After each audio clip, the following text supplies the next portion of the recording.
Order is order. Order, honorable members. Order. Honorable members, after the vote. Order. And you know we have a precedent to this. Having taken the vote, this House will from this evening lose 2 members to the executive. And as we did last time with our colleagues, Honorable Duale and Alice Wahome, I'll give each one of the 2 an opportunity to say something to the House. Each one will have no more than 5 minutes. I'll start with the Honorable Wandayi.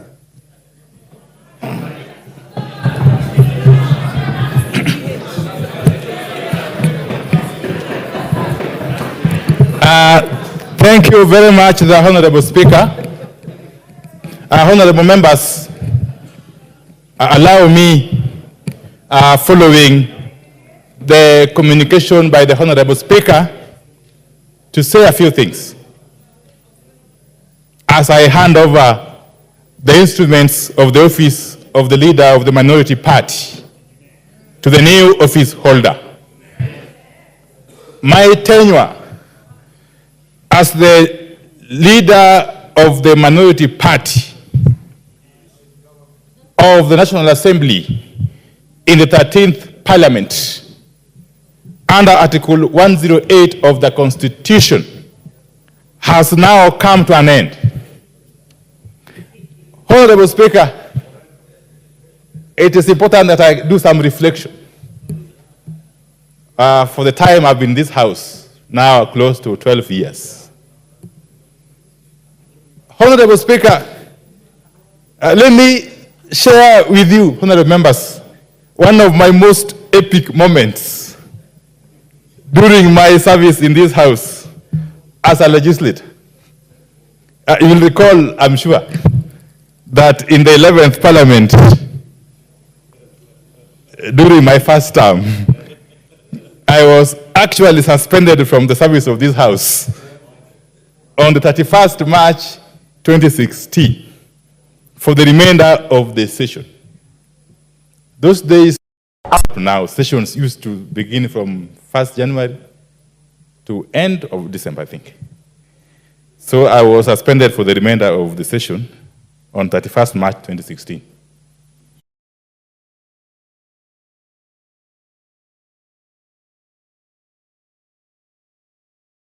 Of the decision of the House.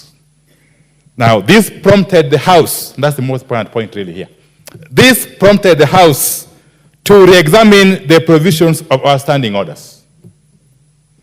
And following extensive consideration of the matter by the Committee of Powers and Privileges and incorporating the guidance of the courts, it was recommended that the National Assembly standing orders be reviewed to accord a member accused of breach of parliamentary privilege fair hearing and to cure the unequal treatment of the same offense at different times of the session.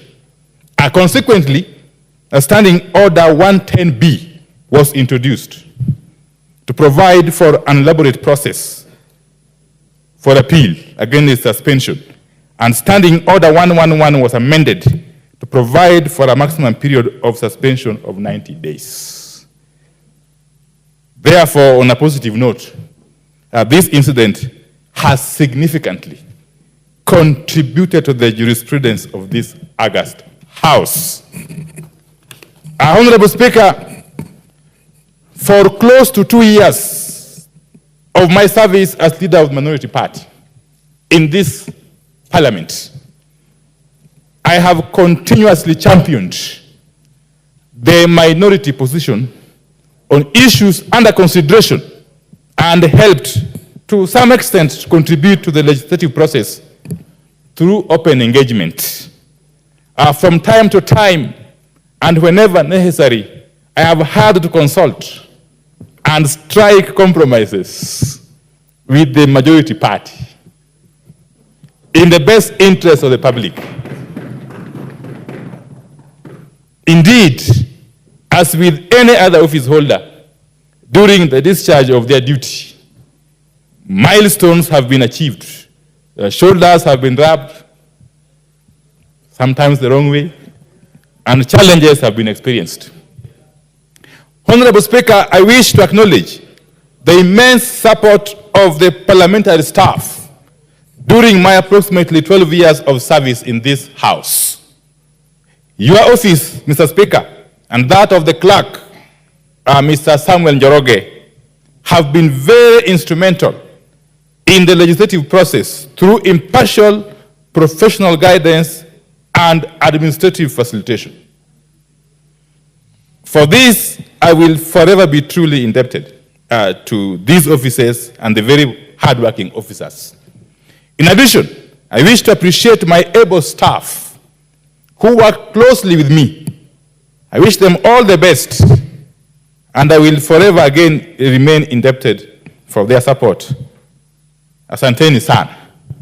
Honorable Speaker, President John F. Kennedy of the US said during an address in the Assembly Hall at the Polskach in Frankfurt in 1963, and I quote, "Change is the law of life, and those who look only to the past or the present are certain to miss the future." Honorable Speaker, allow me to express my special gratitude to my party leader, the Right Honorable Raila Amolo Odinga. Baba, for enabling my appointment as the leader of the minority party in September 2022. I am also grateful to the membership of the minority party for their support and cooperation during the close to 2 years of service as the leader of the minority party. Honorable Speaker, I cannot end without thanking the President of the Republic of Kenya.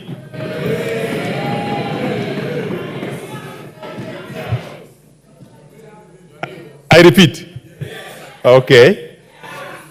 Honorable Speaker, I cannot end without thanking the President of the Republic of Kenya, His Excellency William Ruto,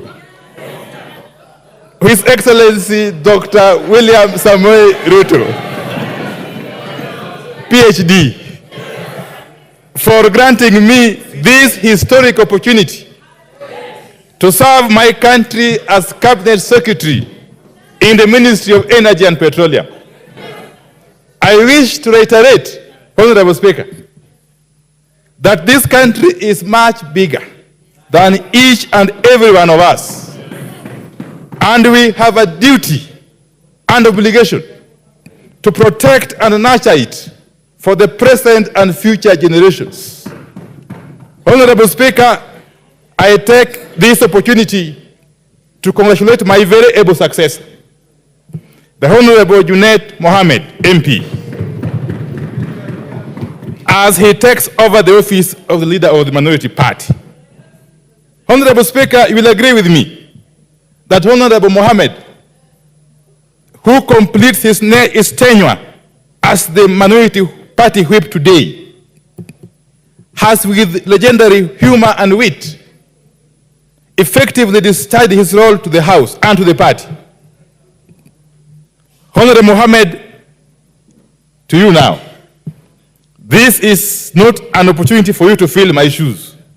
It is an opportunity to take this role to greater heights in different shoes if need be. I wish you all the best in your new assignment. Honorable Speaker, finally, allow me to hand over. Okay, fine. Honorable Speaker, as I conclude, allow me to thank all my colleague members, now from both sides of the divide, for the immense support and cooperation you have accorded me. And I want to assure you that as I transit to the executive, my doors shall remain open. And we shall continue to engage one another as we together build this country and protect it from any attempts to sabotage it by whomsoever. Honorable Speaker, I want to conclude, Honorable Speaker, by thanking all of you. Asanteni sana. Honorable Wandayi. Thank you, Mr. Speaker. Mr. Speaker, mine may be a little longer because I've been here longer than Honorable Wandayi. But Honorable Speaker, allow me to start by saying that today, as I make this final contribution on the floor of this Honorable House, with a lot of humility, gratitude, and honor, I want to give special thanks to the Almighty God, who gave me the energy and the noble commitment to stay focused on my role as Suba South MP for nearly 2 decades. Like all members who have spoken in this House, these wonderful debates approving our nominations, it's going to be a great range to leave the House. But as the book of Ecclesiastes 3:1-8 says, for everything there is a season and a time for every matter under heaven. Today comes that day to say goodbye